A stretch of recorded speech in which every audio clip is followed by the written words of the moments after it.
Do you guys remember in like elementary school when we used to do show and tell and how fun that was? Why did we ever stop doing that?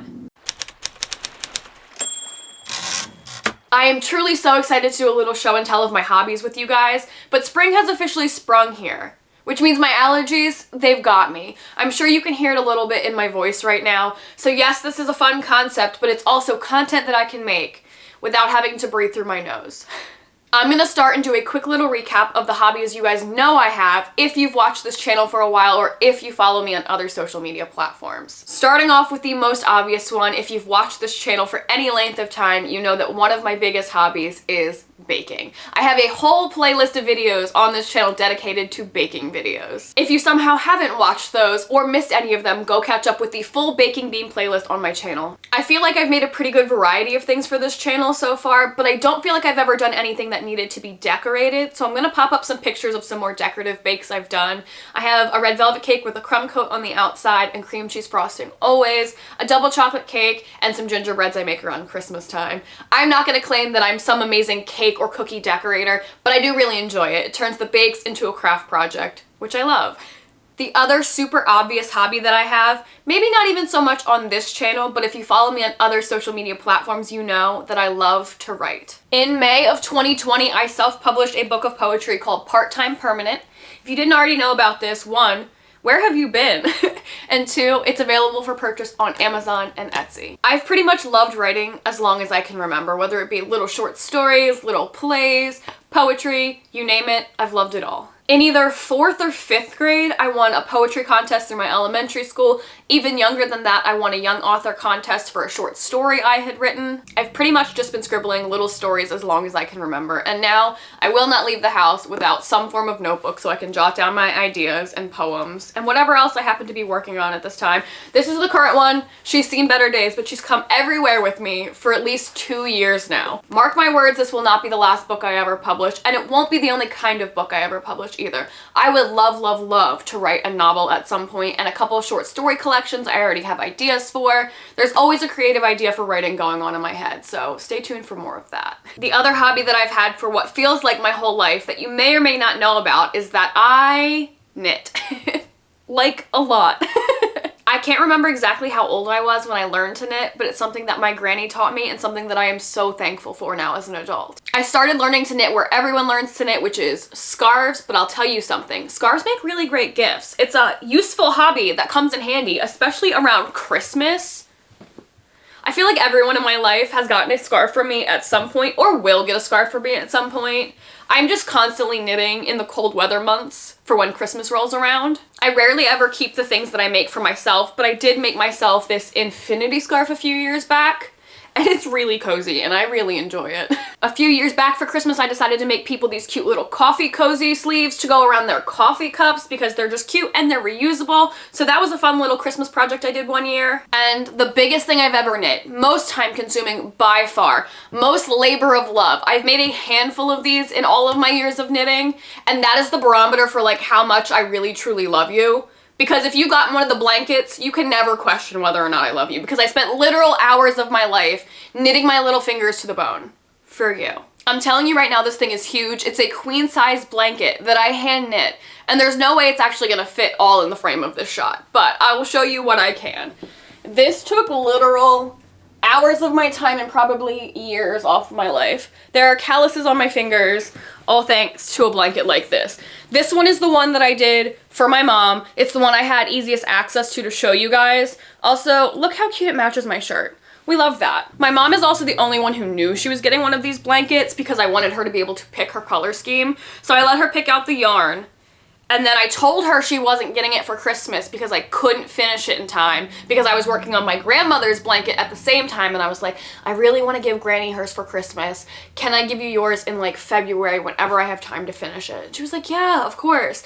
And then I stayed up the entire night on Christmas Eve like knitting my fingers to the bone to finish this for her so she could unwrap it on Christmas. So she still got surprised a little bit. This blanket is so cozy and so soft, but it literally like goes on forever. Look how big that is. I knit all that. I knit all of that. Now my last two hobbies are products of the same two factors. One, quarantine in 2020.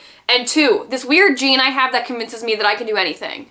even if I've never tried it before. Now that jean does not apply to things like rocket science and brain surgery. It does apply to anything that requires a glue gun, a trip to the craft store, anything in that realm. My brain's like, you can do it, I promise. Just do it. Don't look up how to, don't watch a tutorial. Just go ahead and do it. Now the first one of those hobbies is the one that I've done less with, and that is I taught myself to embroider. Kind of. During quarantine, I convinced myself I wanted to embroider a sweatshirt for one of my friends whose birthday was coming up in August. And instead of buying a book or watching tutorials, I just took an old canvas that I had painted and never finished and just stitched on because I figured it would be easier to learn on a material that wasn't so soft like fabric is. And I did that. And is it amazing? No. Is it a Picasso? No. Are you gonna hang it in a museum? Absolutely not. But that gave me enough false confidence that I was like, oh, yeah, I can embroider a sweatshirt. Done. Done. To be fair though, I did embroider a sweatshirt. Here it is. It's beautiful. I'm very proud of how this turned out. I hand drew that design myself and then stitched it all. And that convinced me. I was like, I'm an embroiderer now. I can embroider. No one can tell me I can't. It's right there. Since the sweatshirt, I haven't done any other big projects. I have stitched a couple more little canvases like this just for funsies, but I should really get back to doing some sweatshirts because I believe I can. Alrighty, and my last hobby, the other hobby that came about during quarantine because of my I can do anything gene is that I make jewelry. Throughout my life, I've actually made a ton of jewelry in varying forms and varying degrees of success because I started when I was little with little jewelry kits you'd buy at a craft store. Now, obviously that has changed and grown and transformed over the years and gotten a little more sophisticated. And the two forms that I've really stuck with that I'm very passionate about are I make wire wrapped crystal rings and I make earrings out of upcycled leather.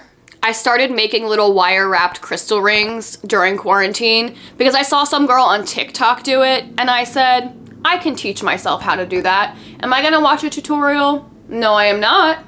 Am I gonna do it without any help? Sure am. And I did it. One of the other things you guys should note about me is that I do some craft shows in the spring and summer and I sell stuff like this.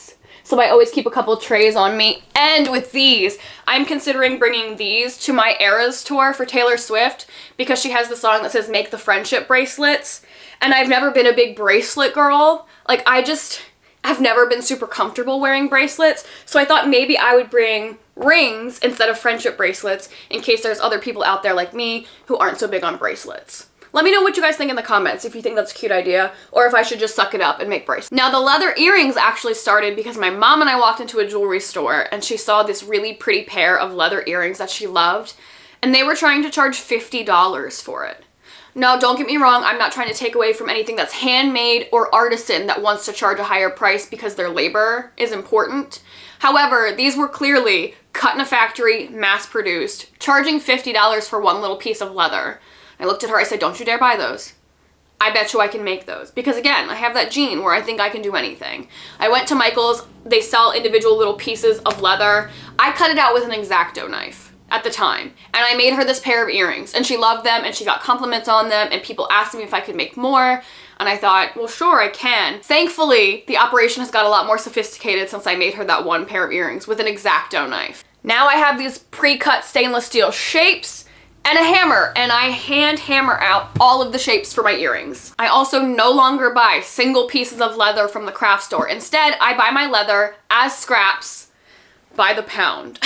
I have clearly amassed a lot of it because you don't think about how much it's gonna be when you buy it by the pound. The leather comes pre-packaged in little bags. You have no way to sift through and pick what you want. It's kind of just the luck of the draw. Sometimes you get little small pieces like this that I can still probably make 4 or 5 pairs of earrings out of. And sometimes you get bigger pieces, which I've clearly already made about 10 pairs of earrings out of with lots to go. This is all just excess leather that someone had done some sort of project with, had extra, didn't know what to do with it, and discarded it. And here I am to scoop it on up and make earrings out of it. Because I really truly love making leather earrings, but it makes me feel better that I'm diverting from the waste stream as well. I have all sorts of little shapes, designs, colors. I work a lot with circles because I really think they're cute. They remind me of polka dot. I have metallic and black and textured and all sorts of colors and all sorts of shapes. And these will probably all get saved till my craft show season. Unless unless one of you is interested in buying any of them. Just shoot me a little DM on Instagram. We can talk colors, price, anything you're interested in, and I can put any of that money towards my trip to Scotland in May. So yeah, shoot me a little DM if you're interested in buying some jewelry. That goes for the rings as well. Alrighty, I think that's enough show and tell for today, guys. I think it's about time for me to go try to choke down some Dayquil so that I can breathe through at least one of my nostrils again. Thank you guys, as always, for watching. If there is anything you'd like to see on this channel ever, please just leave a comment in the comment section down below. And don't forget to give this video a thumbs up and subscribe. And I'll see you guys next week. Bye!